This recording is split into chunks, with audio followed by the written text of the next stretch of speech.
Well, hello. I'm James Henry. Welcome to another opportunity for us to do sacred reading together. We're making our way in the Christian Bible through the letter of First John, a few verses at a time, as we listen deeply for the things Spirit may speak into our lives. If you don't know what sacred reading or Lectio Divina is, it's an opportunity. Beyond the opportunity, it is based on the foundational understanding that uh, Spirit is speaking into our lives every moment, and every opportunity that Spirit is speaking into our life. And if we are listening, looking, being fully present, that will come to us in ways that will, I don't know, make living a little clearer, more grounded, connected. So as we do sacred reading, we are believing Spirit can speak to us now. Apart from all the wonderful scholarship that lots of theologians have done and are doing to help us interpret what Scripture may have meant some time ago, above and beyond all of that, that the words, the phrases, the images that rise for us have the opportunity to speak to us. There is some level of concern that we may just read into it exactly what we want to hear, what we want to hear. We often use sacred texts as weapons against others. I see that used all the time, where we lift a few words here and there and use it as a tool against someone, as if Scripture or any sacred text could be a hammer or a sword. It's meant to be more than a weapon, and if it is a weapon, it is used to carve away the parts of ourselves that stand between us and the eternal. So, again, that's my thoughts on it. As we look today, we're in the third chapter. Today, we're looking at verses 23 and 24, and that will, for us, end the third chapter in this reading.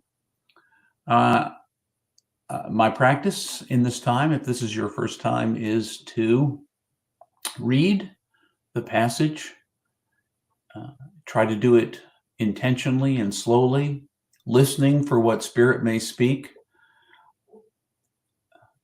At the end, I'll pause. You're welcome to turn off the recording at that point, because you may yourself just want to reflect on what it's saying to you. However, also after that pause, I will speak into the moment, the thing that I hear coming from it, if that's something you want to hang around for.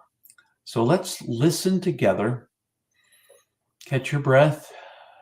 Bring yourself into the moment, listening for the vibrations of Spirit speaking into each one of us from this text we'll be reading together today.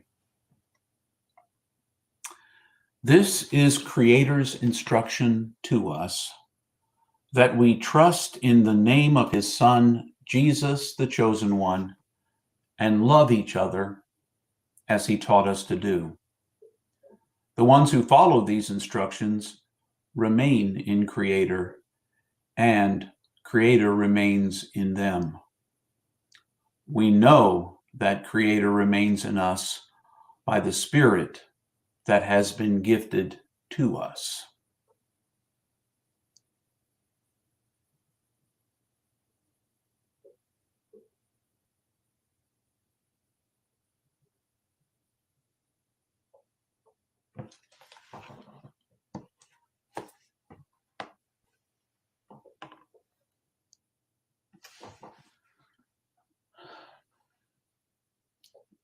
More about love and loving one another.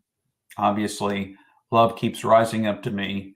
And if I'm being honest, and I am, I often bring to the text my own sense that the entirety of of sacred text, of sacred reading, is built around the underpinning of a love, a desire, a passion, a connection between the eternal, the divine, and ourselves.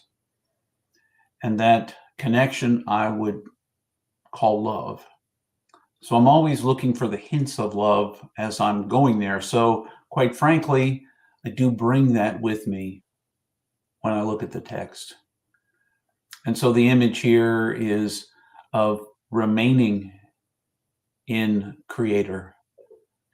And if we remain in Creator by keeping to trusting in the way of Jesus, and loving one another,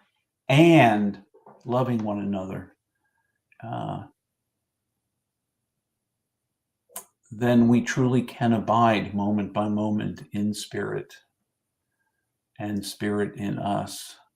And that's how we know that we're remaining in the divine, is that we feel that Spirit. Well, sometimes I don't feel the Spirit, and yet the Spirit is there. So as I read the text today, that's where I found the intersection for myself. I don't know where you'll find it. I have the deepest sense as I read the text that what God really wants for us is that we find healing and reconciliation and wholeness, and that we be able to carry that into the way we live and love and have our being in this world. So until the next time we gather again, remember you are infinitely precious and unconditionally loved for the gift you already are. Find that deep grounding in yourself that goes deeper than even your deepest self, grounding in the divine, eternal moment in which you find yourself. Until the next time I see you, I wish you all the very best.